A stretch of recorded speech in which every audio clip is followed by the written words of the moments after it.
Mahalaga para sa Diyos ang pagsasabi ng totoo.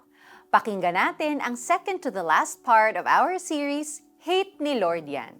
Guilty ka rin ba? Imagine yourself spending 7 years in jail for a crime you did not commit. Dahil powerful na tao ang nag-accuse sa'yo at hawak niya sa liig ang judge, napalusot sa korte ang witnesses na nagsinungaling laban sa'yo. Natalo ka sa kaso at nakulong. Nahiwalay ka sa pamilya at nasira ang reputasyon mo na matagal mong iningatan. Sounds familiar?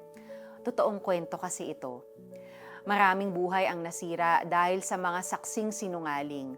May mga nakulong, napatalsik sa trabaho, natanggalan ng scholarship, napaalis sa tirahan, nilayuan ng kaibigan, iniwan ng asawa.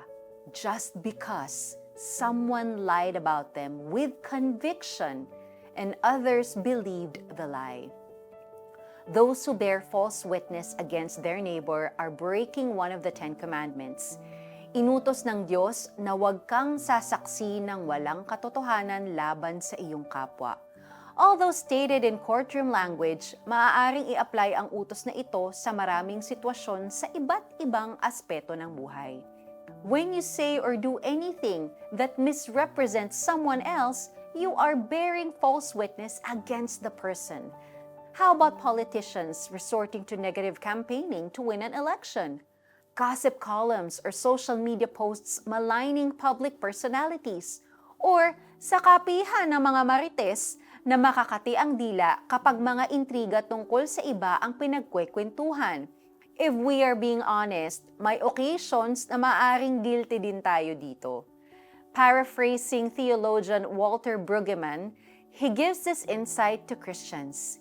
Hindi dapat tayo nakikisali o tinotolerate ang kahit na anong conversation where the person being slandered or accused is not present to defend himself. Sabi pa niya, it is wrong to pass hearsay in any form, even as prayer requests or pastoral concerns. Instead of taking part in it, the Christian's response is to stop rumors and those spreading rumors. Manalangin tayo. Lord, forgive me for the times na guilty ako for bearing false witness against someone. Tulungan mo po akong umiwas sa mga usapang mapanira sa ibang tao, face-to-face man ito or online. In Jesus' name, Amen. May kakilala ka ba who was falsely accused or naging victim ng chismis? Reach out and assure that person that you believe in him or her. Ang kinamumuhian ni Yahweh ay 7 bagay, mga bagay na kanyang kinasusuklaman, kapalaluan, kasinungalingan at mga pumapatay sa walang kasalanan.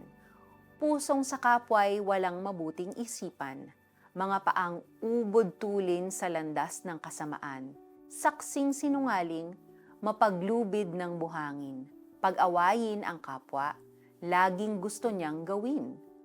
Proverbs chapter 6, verses 16 to 19.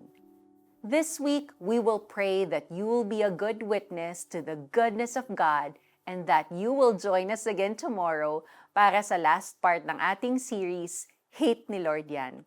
Ako po si Sonja Calit. God bless you and have a great day.